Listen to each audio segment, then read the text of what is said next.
Hello and welcome to another Yoga Bite with Tins. So this time we're going to have a look at the bow pose. The bow pose is a really nice, quite intense back bend. Massages the whole length of the spine from the neck right through to the coccyx. It's quite an intense back bend, so we will start with the half bow first. If you find this is quite strong in your back, just keep practicing this until you feel that you can move on to the full bow. You'll still get the same benefits, it'll just do one side at a time.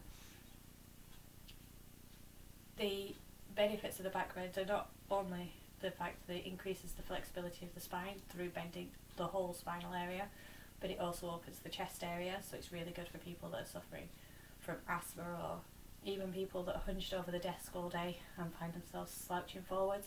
It opens this whole area, so it encourages you to sit with your chest nice and high, increasing the ability to deep breathe. It also massages the internal organs, especially if you do the rocking while you're breathing. It's a nice massage for those internal organs, keeping them strong, keeping them moving. And if you do it regularly, it can improve concentration and just mental focus, because you're having to focus on keeping your body in that particular position, so it just does improve the concentration as well. So because it's a back bend, if you are pregnant, please do not practice this pose.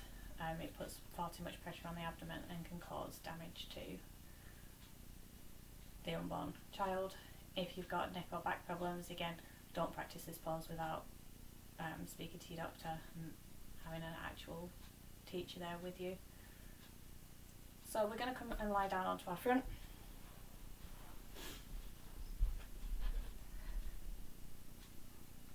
You're going to have your arms just underneath your shoulders, and we're going to start off on the left side just because that's nearest to you. So bend your foot in and turn your toes out slightly to the side so that you can catch the top of the foot with the hand. Now you want to push into the hand and pull into the foot to raise the body off the floor, and you're wanting to raise both the knee and the chest, and you use the arm that's on the floor to push the chest up, and you will feel this all down the front of the thigh. So this one taunts the thigh as well. Hold it for up to 30 seconds.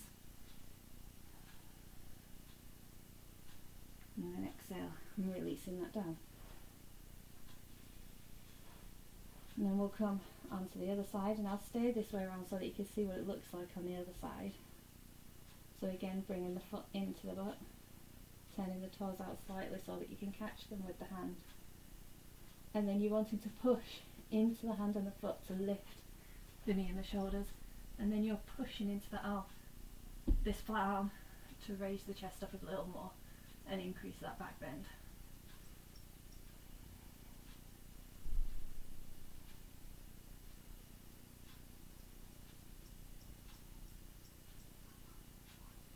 Exhale, release. So just come back into child's pose briefly, just to counter stretch for the spine.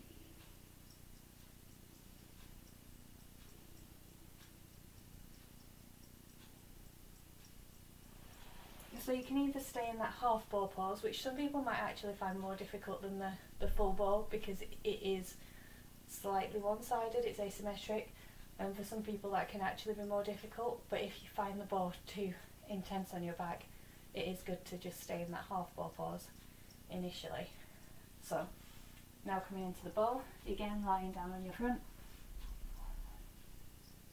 bending both legs in to the buttocks, and taking hold of where the foot meets the ankle, so you're not taking hold of the top of the foot this time. You want to make sure your knees aren't falling out, keep them in line with the hips. Take a couple of breaths to prepare, and then on an inhale, push the feet and the hands together to raise the body. So your knees want to be raised, you don't want your knees down and you just your chest up. You need to push your feet into your hands to raise your knees too. Your head wants to look up, keep the knees in line with the hips. And breathe. You might find you're naturally rocking slightly with the in and out breath, and you can exaggerate that, so you can on the exhale rock forwards, on the inhale rock back.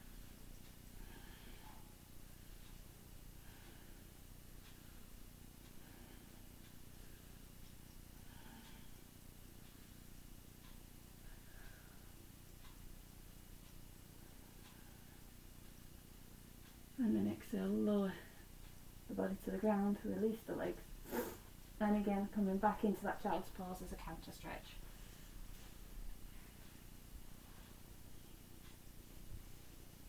I would recommend keeping the arms out front for this counter stretch, just because it stretches the whole of the back in the opposite direction to the bow, stretching it or contracting it.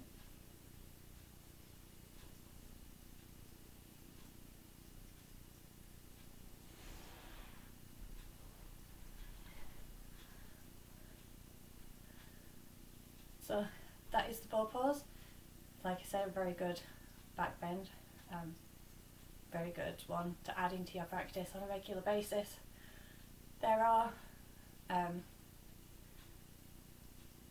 more extreme back bends in the bow series, but I'm not going to go into them here. We're just going to focus on the normal bow. But if you did want to go further, you could look up bow with feet on the head or bow with feet on the shoulders. They're the more experienced versions of this pose. Thank you for joining me. Namaste.